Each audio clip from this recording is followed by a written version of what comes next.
চীনের সিচাং স্বায়ত্তশাসিত অঞ্চল পুরো শহরকে সবুজায়ন করার ক্ষেত্রে ব্যাপক অগ্রগতি অর্জন করেছে।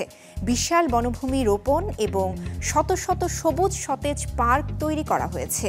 2012 সালে সিচাংকে সবুজায়ন করার জন্য নেওয়া হয়েছে নানা পদক্ষেপ। চীন জুড়ে চলছে সবুজায়ন করার প্রক্রিয়া, আর তা করতেই সিচাং স্বায়ত্তশাসিত অঞ্চলে রোপণ করা হয়েছে বিশাল বনভূমি, শত শত গাছ, বালির টিলা মেরামত এবং নগর পার্ক নির্মাণ। সিচাংয়ের বাসিন্দাদের উন্নত জীবনযাত্রার লক্ষ্যে 2012 সাল থেকে এই প্রচেষ্টা চলছে।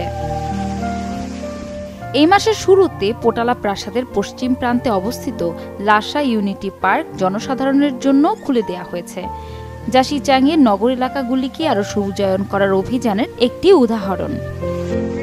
সিচুয়ানহো শহরে বালু নিয়ন্ত্রণ প্রকল্প তৈরি করা হয়েছে, যা আগে খালি টিলা ছিল।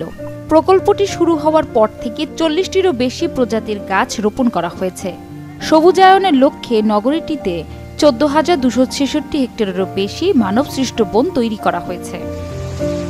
এ শহরে এখন প্রায় 1.4 মিলিয়ন বর্গমিটার জুড়ে 25টি পার্ক রয়েছে এবং প্রতিটি প্রধান রাস্তার 300 মিটারের মধ্যে ছোট পার্কগুলি অবস্থিত।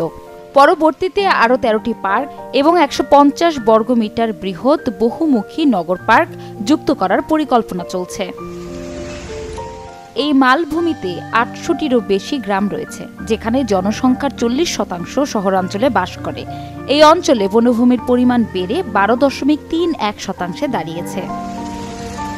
2024 সালের শেষ নাগাদ নগরবাসী মাথাপিছু 17.67 বর্গমিটার সবুজ স্থান পেয়েছে, যা 2020 সালের তুলনায় 3,115 হেক্টর বেশি।